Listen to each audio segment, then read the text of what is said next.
মন্ত্রণালয় থেকে বেশিরভাগ কয়লা আমদানি করে বাংলাদেশ, কিন্তু এবছর ভারতের উচ্চ আদালতে মামলার কারণে বন্ধ রয়েছে কয়লা আমদানি। উচ্চ দামে অন্যান্য দেশ থেকে কয়লা আমদানি করতে হচ্ছে, এতে ইটের দাম বেড়ে যাওয়ায় অবকাঠামো খাতের উন্নয়ন বাধাগ্রস্ত হচ্ছে। শ্যামানন্দ শ্যামলের তোলা ছবিতে আব্দুল আলিম শাহের প্রতিবেদন।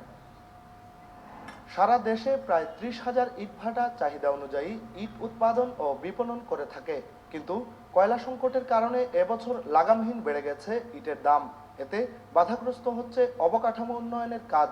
কয়লা আমদানি বন্ধ থাকার কারণে সিলেটে অনেক ব্রিকফিল্ড বন্ধ হয়ে গেছে এবং অনেক শ্রমিক বেকার অবস্থায় দিনাতিপাত করছে। ইটের দাম বাড়ার কারণে আমাদের কনস্ট্রাকশন কাজ আপাতত অনেকটা স্লো ভাবেই চলতেছে, আপাতত অনেককে বন্ধই রাখছে। প্রতি হাজার ইটের দাম গত বছরের তুলনায় 2 থেকে 2,500 টাকা বেড়েছে। এরপরও কয়লা সংশ্লিষ্টরা বলছেন, সরকার স্বল্প শুল্কে চীন, ইন্দোনেশিয়া ও কম্বোডিয়া থেকে আমদানির সুযোগ দেয় কয়লার বাজার অনেকটাই স্বাভাবিক রয়েছে। প্রতি টনে আমাদেরকে আড়াই পার্সেন্ট করিয়া শুল্ক দিতে হইতো। সে কারণে যেখানে 2 লক্ষ টাকা আমাদের শুল্ক দিতে হইতো, ওইখানে 1 লক্ষ টাকা শুল্ক দিতে হয়েছে। কয়লা সংকটে দেশের অনেক ভাটাই লক্ষ্যমাত্রা অনুযায়ী উৎপাদন করতে পারেনি। ভাটা মালিকরা বলছেন, ইট ভাটাকে শিল্পের মর্যাদা দিলে এমন সংকট মোকাবেলা সহজ হবে। ব্রিজ কিন্তু এই মাটি থেকে আমরা পুড়াচ্ছি, পুড়িয়ে একটা প্রোডাক্ট বের করছি।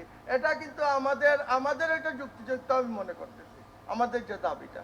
তবে এই দাবিটি নাকচ করে দিয়েছেন শিল্পমন্ত্রী আমির হোসেন আমু। সব শিল্প হিসাবে ঘোষণা করা সম্ভব কিনা, এটা শিল্প নীতিমালা বা পার্শ্ববর্তী দেশসমূহে এগুলি আছে কিনা সেগুলো একটু বিচার বিশ্লেষণ করে দেখতে হবে। দেশের 30,000 ব্রিকফিল্ডের মধ্যে অন্তত 15টি ব্রিকফিল্ডে এই ফিল্ডের মতোই সর্বাধুনিক প্রযুক্তির যন্ত্রপাতির ব্যবহার করা হচ্ছে। এজন্য অটো ব্রিকফিল্ডের মালিকরা দাবি তুলছেন শীঘ্রই এই শিল্পকে একটি ক্ষুদ্র শিল্প হিসেবে ঘোষণার। Abdul Alim Shah, SA TV, Jaintapur, Sylhet.